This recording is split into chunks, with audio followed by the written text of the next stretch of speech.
साथियों, हाल के दिनों में देश ने, दुनिया ने ऑपरेशन सिंदूर की बहुत चर्चा की है। अभी हमारे मित्र राहुल जी ने भी बड़े विस्तार से ऑपरेशन सिंदूर की बात की। वो आर्मी फैमिली के हैं तो उनका इसमें जज्बा स्वाभाविक भी है, उनकी रगों में वो चीजें दौड़ती हैं। गर्व के साथ उन्होंने इसकी प्रशंसा भी की है और देश और दुनिया भी कर रही है। लेकिन आज मैं आपको एक और ऐसे विषय पर लेकर जाना चाहता हूं जो देश की सुरक्षा के हिसाब से तो बड़ा है ही, ये मेरे देश के नौजवानों के भविष्य से भी जुड़ा हुआ है। ये विषय नक्सलवाद का है। अब मैं समझता हूं ये नक्सलवाद शब्द ऐसे ही लोगों ने लटका दिया है। हकीकत में यह माओवादी आतंक का है। ये माओवादी आतंक की कथा मैं आज सुनाना चाहता हूं आपको।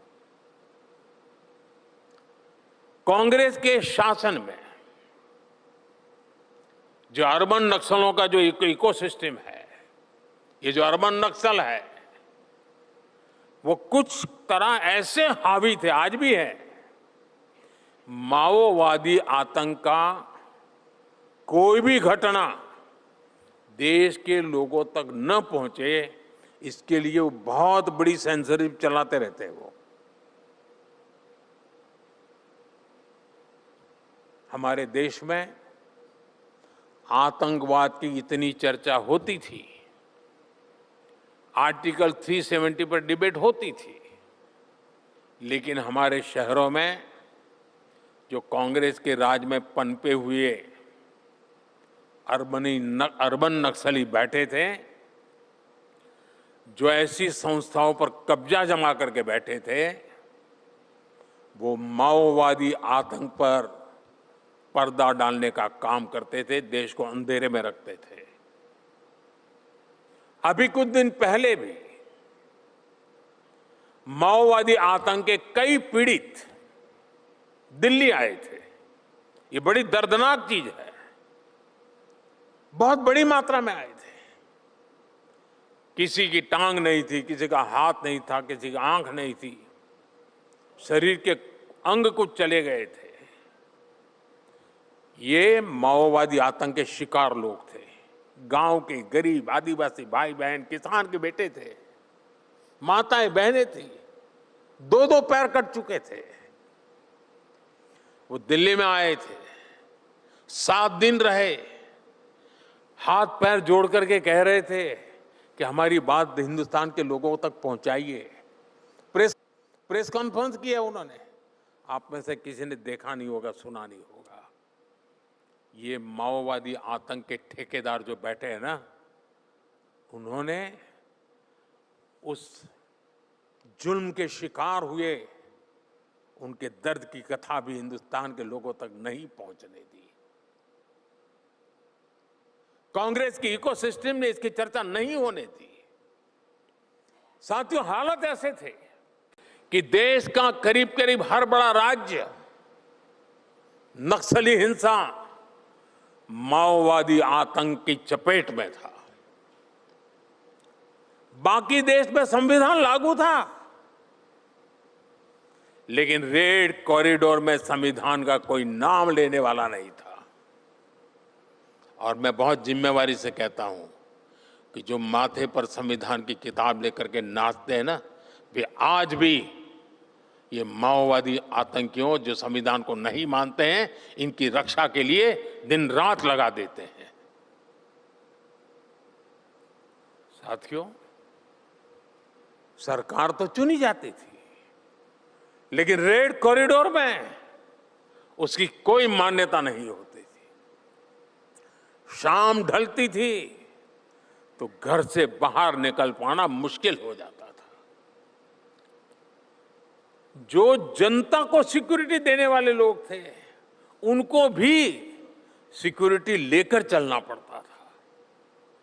साथियों, बीते 50-55 सालों में इस माओवादी आतंक की वजह से हजारों लोग मारे गए। कितने ही सुरक्षाकर्मी माओवादी आतंक का शिकार बने। कितने ही नौजवानों को हमने खोया। ये नक्सली, ये माओवादी आतंकी स्कूल नहीं बनने देते थे इलाके में, अस्पताल नहीं बनाने देते थे। अस्पताल है तो डॉक्टर को घुसने नहीं देते थे। जो बने हुए थे उनको भी बम से उड़ा दिया जाता था। दशक तक विकास की रोशनी से देश का एक बहुत बड़ा हिस्सा, बहुत बड़ी आबादी वंचित रही। इसका बहुत बड़ा नुकसान हमारे आदिवासी भाई बहनों को, दलित भाई बहनों को, गरीब लोगों को उठाना पड़ा। साथियों, माओवादी आतंक देश के नौजवानों के साथ बहुत बड़ा अन्याय है, बहुत बड़ा पाप है। मैं देश के नौजवानों को इस हाल में नहीं छोड़ सकता था। मैं बेचैनी महसूस करता था, जुबान पे ताला लगा के बैठा था। आज पहली बार मेरे दर्द को आज आपके सामने मैं प्रस्तुत कर रहा हूं। मैं उन माताओं को जानता हूं जिन्होंने अपने लाल खोए। उन माताओं की अपने लाल से कोई अपेक्षा थी, आशा थी। या तो वो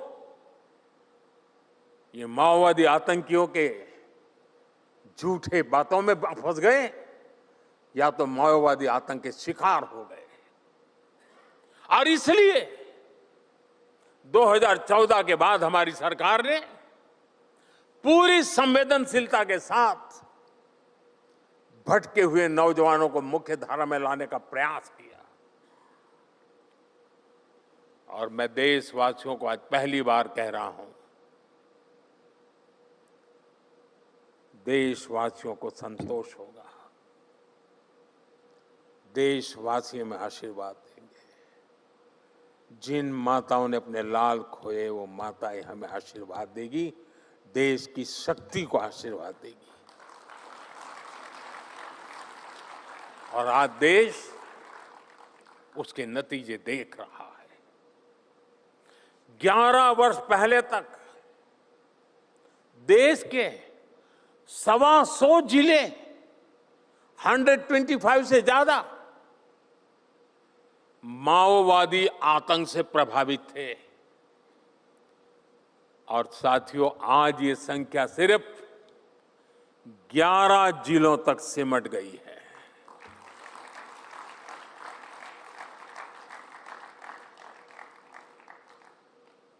आप जानते होंगे कितना कुछ करना पड़ा होगा। और उसमें भी 11 में भी अब सिर्फ 3 जिले ही ऐसे बचे हैं जो सबसे अधिक माओवादी आतंक की चपेट में हैं। साथियों, बीते दशक में हजारों नक्सलियों ने हथियार डाले हैं।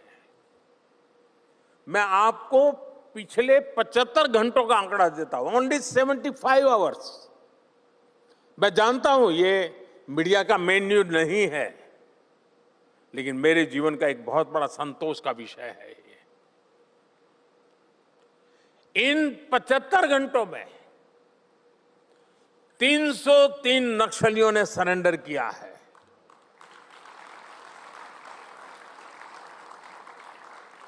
एक जमाने में जिनका 303 चलता था ना, आज वो 303 सरेंडर हुए हैं। और ये कोई सामान्य नक्सली नहीं है। किसी पर 1 करोड़ का इनाम था, किसी पर 15 लाख का इनाम था, किसी पर 5 लाख का इनाम था। और ये सारे के सारे इनके नाम पर इनाम घोषित हुए थे। इन नक्सलियों से बहुत बड़ी मात्रा में हथियार भी पकड़े गए। ये सारे लोग बंदूकें छोड़ करके, बम छोड़ करके भारत के संविधान को गला लगाने के लिए तैयार हुए हैं।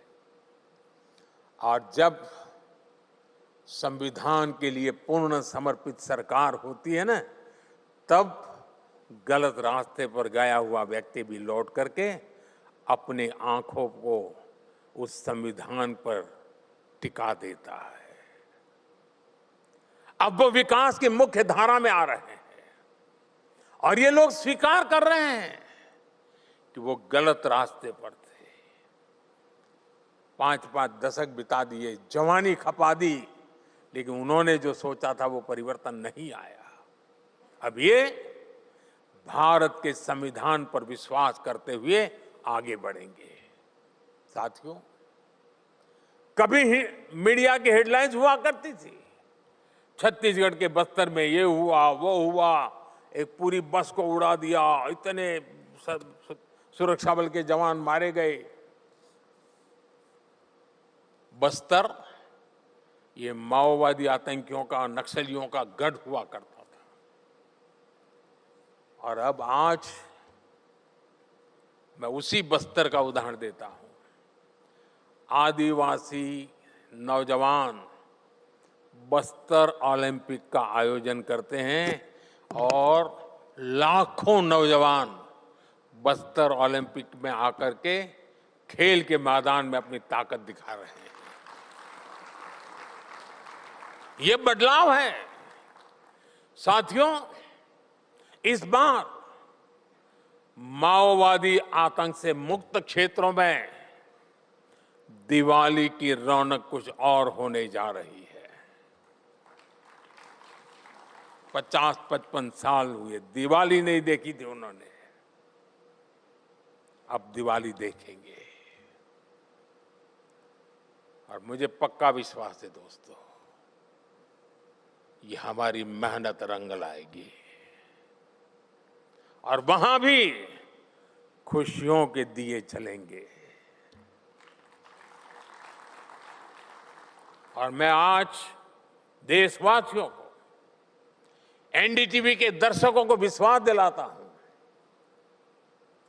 वो दिन दूर नहीं जब देश नक्सलवाद से, माओवादी आतंक से पूरी तरह मुक्त होगा। और ये